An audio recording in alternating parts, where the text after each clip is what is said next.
Bonjour et bienvenue dans la quotidienne condensée des numériques, l'essentiel de votre ActuTech en quelques minutes. Aujourd'hui, c'est un peu spécial, il n'y aura pas de jump cut. Je vais tout faire en une seule prise parce qu'on a un timing ici en interne très serré. Bref, on perd pas de temps, c'est parti. Il y a le jingle qui apparaît, tac, tac, tac, tac.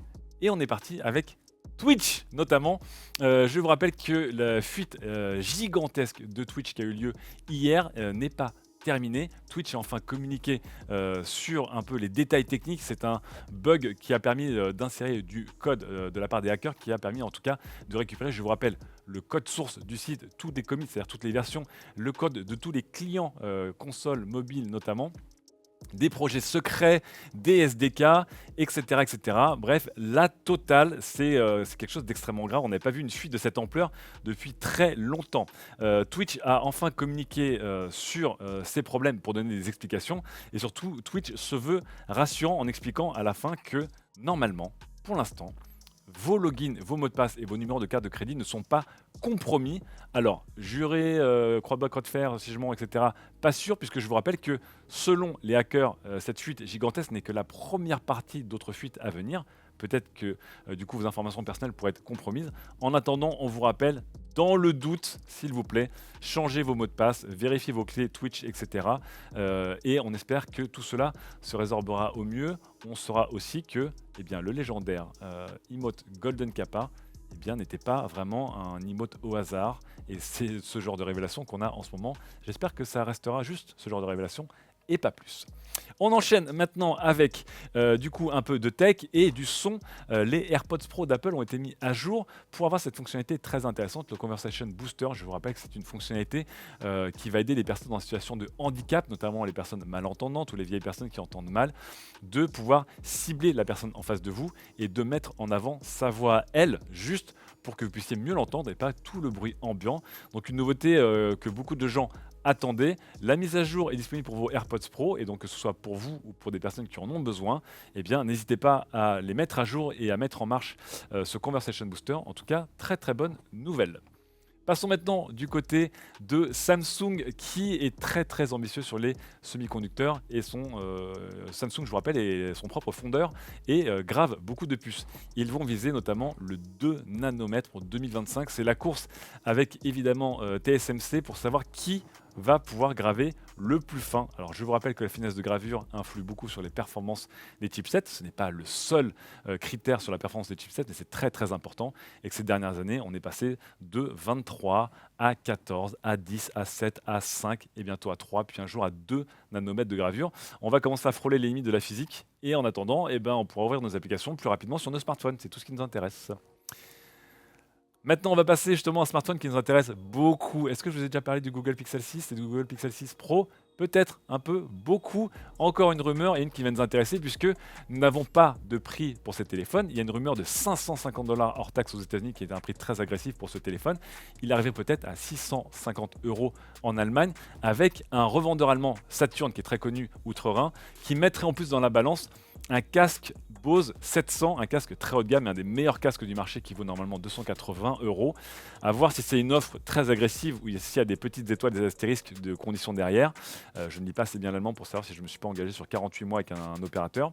Mais on aurait peut-être le tarif de ce Google 6, Pixel 6 pas Pro, 650 €, un tarif très agressif s'il s'avère vrai notamment en France. On revient maintenant à l'autre gros morceau de l'actu tech, de la big tech. Facebook, les fameuses Facebook Files, je vous rappelle, des milliers de documents internes ont fuité et ont dépeint une réalité chez Facebook en interne qui est vraiment pas jojo. La personne qui a fait fuiter ces documents s'appelle Frances Haugen et depuis quelques jours, elle témoigne devant les sénateurs américains avec des auditions et en compagnie aussi d'autres dirigeants de Facebook, sauf Mark Zuckerberg. Et il y a eu en tout cas des premiers effets sur ce témoignage. On vous rappelle que Frances Haugen était très très bien préparée et que Facebook n'a pas réussi à la décrédibiliser. En attendant, Facebook vient d'annoncer qu'ils allaient ralentir, voire mettre en pause leurs nouveaux produits pour faire ce qu'on appelle des reputational reviews, c'est-à-dire des sortes de tests de réputation. Est-ce que nos produits sont peut-être bons pour la société? Est-ce que l'Instagram for Kids et le Messenger for Kids que Facebook avait préparé sont bons ou pas pour la société? Je vous laisse seul juge.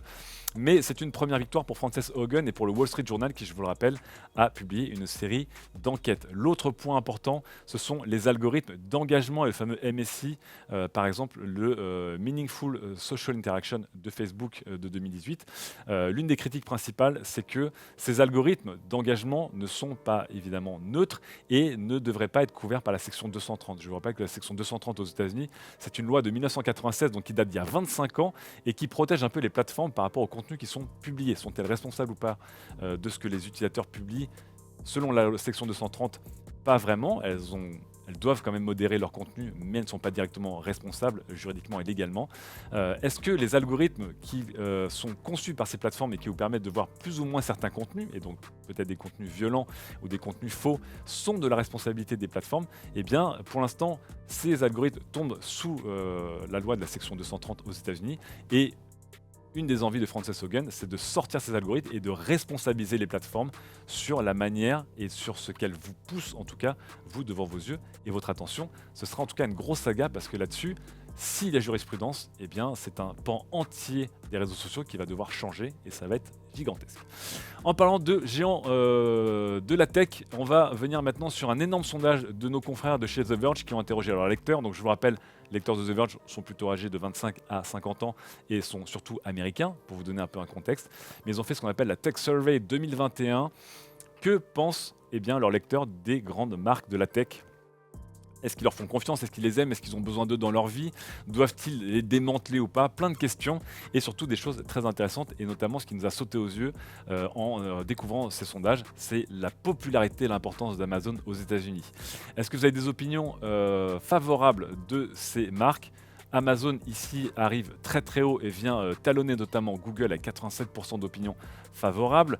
Est-ce que ces marques impactent la société de manière positive, neutre ou négative? Encore une fois, Amazon avait l'impression qu'ils étaient sur plein de procès et ils scorent très très haut à 70%. Et plus étonnant, est-ce que vous feriez confiance à ces entreprises sur vos informations personnelles, étonnant, puisque là-dessus, notamment Apple, qui a longtemps beaucoup communiqué sur son respect de votre vie privée par rapport aux concurrents, se retrouve derrière Amazon et quasiment à égalité avec Google. Donc, on était tombé ce matin en live un peu sur notre chaise, sur nos fesses, en voyant ces résultats qui étaient pas du tout ce qu'on aurait pu imaginer, mais encore une fois, un sondage très intéressant et qui vous donne aussi, pour ce qu'il vaut, pour la démographie qui a répondu à ce sondage, plein de réponses à des questions qu'on imaginait réglées, notamment de ce côté de l'Atlantique. Justement, on revient de ce côté de l'Atlantique, on quitte les États-Unis et nous allons à Orléans. Oui, tout à fait, Orléans. Pourquoi? Eh bien parce que Orléans est la première ville française à mettre en place de l'audiosurveillance. Donc on connaît bien les caméras de vidéosurveillance, salut le Levallois-Perret, mais maintenant nous avons l'audiosurveillance avec la société SenCivic qui va installer pour la police orléanaise des détecteurs qui vont permettre de mettre en valeur des bruits anormaux. Qu'est-ce que c'est que des bruits anormaux? Ça peut être des cris, ça peut être des bris de vitres, ça peut être peut-être des coups de feu, selon la fondatrice de la société SenCivic qui va équiper la ville d'Orléans. Donc sur le papier, on se dit peut-être que ça va aider à détecter des situations dangereuses que les caméras n'arrivent pas à capter, peut-être dans le noir, dans l'obscurité totale. Mais on vous rappelle aussi, si vous suivez nos émissions régulièrement, qu'il y a eu beaucoup de débordements pour ce genre de solution, et notamment aux États-Unis, où la société ShotSpotter, qui vend le même type de solution, s'est retrouvée au milieu de beaucoup de polémiques, notamment sur le fait que les détecteurs détectaient un peu tout et n'importe quoi et envoyaient la police locale, notamment à Chicago, sur des affaires qui n'existaient pas. Donc problème de performance, et puis problème aussi évidemment éthique et ethnique, puisque on s'est rendu compte que ces entreprises qui bossaient avec des mairies ne plaçaient pas vraiment leur système de surveillance dans toute la ville, mais dans certains quartiers de la ville. Je vous laisse deviner lesquels. En tout cas, ce n'était peut-être pas dans les quartiers les plus riches. On va rester maintenant dans les gens très riches et très puissants, mais qui sont malheureusement morts. Spoiler, ce sont les Targaryens. Cette fameuse famille, vous savez, c'est un peu comme les Malfoy dans Harry Potter. Ils aiment bien se décolorer, puis ils aiment bien rester entre eux, voilà. Les Targaryens qui vont avoir droit à leur propre série télé, puisque HBO vient de montrer le premier teaser de House of Dragons, qui est une préquelle du Game of Thrones que nous avons suivi pendant 8 saisons, voilà, 200 ans avant, et qui montrera un peu cette famille qui aimait beaucoup jouer avec des dragons et brûler des gens avec des dragons, notamment, à voir dès 2022. On passe maintenant au gaming. Sean Layden, le patron des studios PlayStation, est revenu un peu sur la nouvelle politique de Sony, qui, je vous rappelle, avec Nintendo, sont un peu les deux constructeurs japonais qui ont toujours boudé ou se sont méfiés notamment du PC. Vous n'êtes pas prêt de voir Mario officiellement sur PC. C'était le cas avec les grandes licences Sony.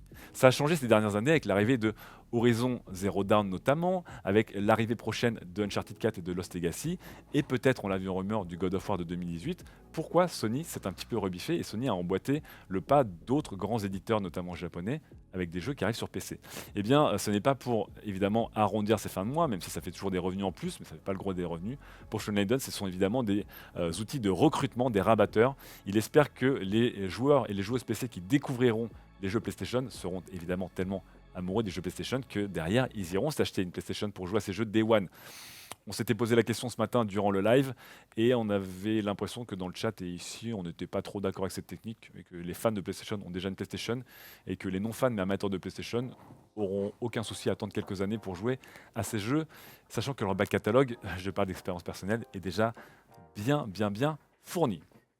L'autre point évidemment du gaming, c'est l'autre japonais hein, qui ne va pas vers le PC et encore moins que Sony, c'est évidemment Nintendo. Et Nintendo qui a sorti sa Switch OLED et les tests de la Switch OLED sont en train de fleurir partout. Regardez celui de Gamecult, c'est Luma qui s'y est collé sur cette console qui, je vous le rappelle, a le même électronique mais un écran différent. On passe de 6,2 à 7 pouces et on passe surtout du LCD à l'OLED. Les premiers tests sont plutôt positifs, ça fait du bien de revoir ces jeux avec des couleurs qui pètent, avec une fluidité au top et avec des angles de vision et une lisibilité en plein jour génial. Mais ce qui nous a vachement plu notamment, c'est cette fameuse nouvelle béquille qui permet à la console d'être beaucoup plus stable et qui permet à la console de prendre différents angles. Est-ce que les problèmes de Joy-Con ont été réglés? Apparemment pas, on attendra d'avoir les premiers tests, mais on n'a pas eu de changement de conception là-dessus. Et est-ce que la colorimétrie sera bonne? C'est un autre problème aussi, puisqu'on se rend compte que notamment certains jeux optimisés pour la colorimétrie d'un écran LCD se retrouvent avec des couleurs un peu bizarres sur un écran OLED. Pour l'instant en tout cas, si vous avez déjà une Switch, aucun changement à venir ou qui justifie de dépenser 350 €. Si vous n'avez pas de Switch, c'est peut-être le moment. Maintenant qu'on a terminé avec toute l'actu tech, on peut pas jump cut ça, hein, Karl. Non, voilà, tout est fait en une frise. Eh bien, on termine avec nos tests maison ce coup-ci. Qu'est-ce qu'on a fait aujourd'hui? Eh bien, nous avons testé un disque dur portable, voilà, le Western Digital My Passport SSD 1 Tera, 5 étoiles pour Raphaël, puisque en gros, il fait le job, hein, il est rapide, il est fiable. Qu'est-ce qu'on lui demande de plus? Pas grand-chose. Un tuto qui va vous intéresser, je vais enlever ma tête ici parce que ça fait bizarre d'apparaître 3 fois sur l'écran. Un test qui va vous intéresser, comment installer facilement Windows. Et peut-être qu'il ne vous intéressera pas vous, mais peut-être qu'il vous fera gagner beaucoup de temps, puisque au hasard, vous pourrez peut-être l'envoyer par mail à vos parents pour qu'ils ne vous prennent pas la tête. Donc, encore une fois, copiez-coller l'adresse de ce petit tuto et partagez-la autour de vous. Vous gagnerez beaucoup de points de karma et peut-être que vous aurez moins de cheveux blancs pour le SAV Tech qu'on connaît tous et toutes.